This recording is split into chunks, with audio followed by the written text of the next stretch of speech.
Everywhere you look these days, people are talking about AI and how it's changing the way we handle our daily workloads. And if you've spent any time looking into automation, you've definitely come across Zapier. It has basically become the industry standard for making different apps talk to each other. What's really cool now is how they've integrated AI, which allows literally anyone to build complex workflows just by describing what they want in natural language. Now, at the heart of this system are Zaps. These are nothing but individual automated workflows that trigger an action in one app when something happens in another. Today, we're going to get hands-on and create some Zaps together to see just how much easier your workday can become when you let the machines handle the repetitive stuff.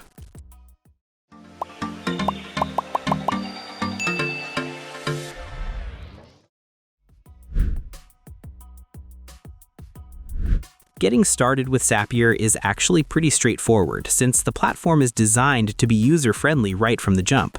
Once you've signed up, you're greeted by a clean dashboard where the actual automation happens. To kick things off for our first automation, we're looking at a common scenario, getting notified in Slack whenever someone fills out a Google form. We found that the easiest way to do this now is by using Zapier's AI Copilot. Instead of digging through menus, we can literally just type, "Whenever a new Google form is filled out, send a message to my Slack channel," and the system builds the framework for us. Once the draft is ready, we need to set up the trigger, which is the event that starts the whole process. In this case, our trigger is Google Forms. We'll need to connect our Google account, and Zapier makes this easy with a secure pop-up link. After logging in, we select the specific form we want to monitor. To make sure everything is connected properly, we always click Test Trigger. This pulls in some real data from the form so the system knows exactly what fields it's working with. It's a great way to catch any errors before we move on to the next step. Moving right along, after the trigger is verified, we set up the action. The action is what happens automatically, in our case, sending that Slack message. We'll log into our Slack account within the Zapier interface, just like we did with Google. The Copilot is actually smart enough to start filling out the message details using the data from our form, but we can also jump in and customize the text or choose specific channels from a drop-down menu. After a quick test to see the message pop up in Slack, we can flip the switch and turn the Zap on. Now, every single time a response comes in, our team is updated instantly without us lifting a finger. Easy and effective. Following that same logic, we can look at how to move data between project management tools and spreadsheets, which is a huge help for reporting. Many of us use Monday.com to track tasks, but sometimes we need that data in Google Sheets for deeper analysis. We can start this workflow by telling the AI Copilot to add a new row to a Google Sheet whenever a new item is created on a Monday.com board.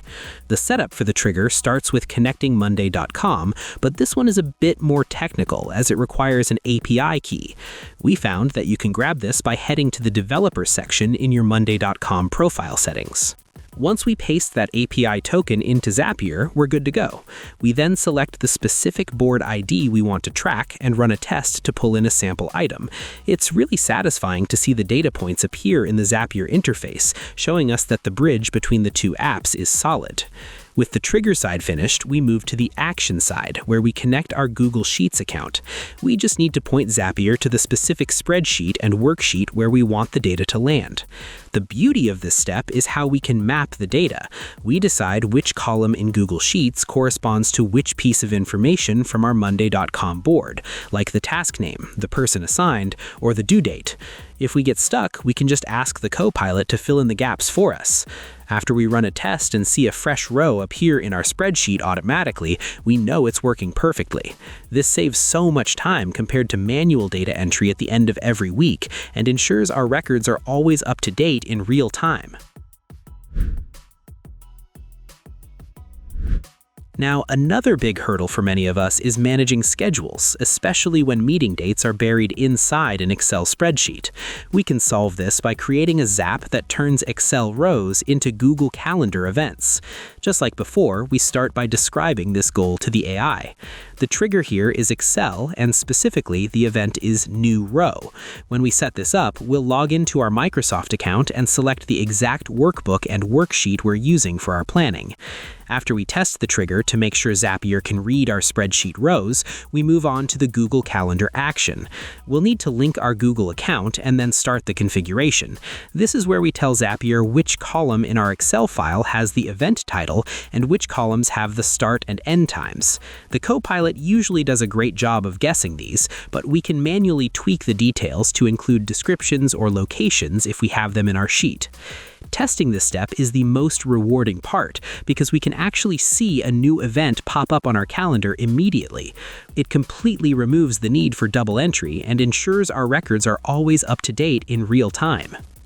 So far, Zapier really is a major player when it comes to saving time and reducing human error.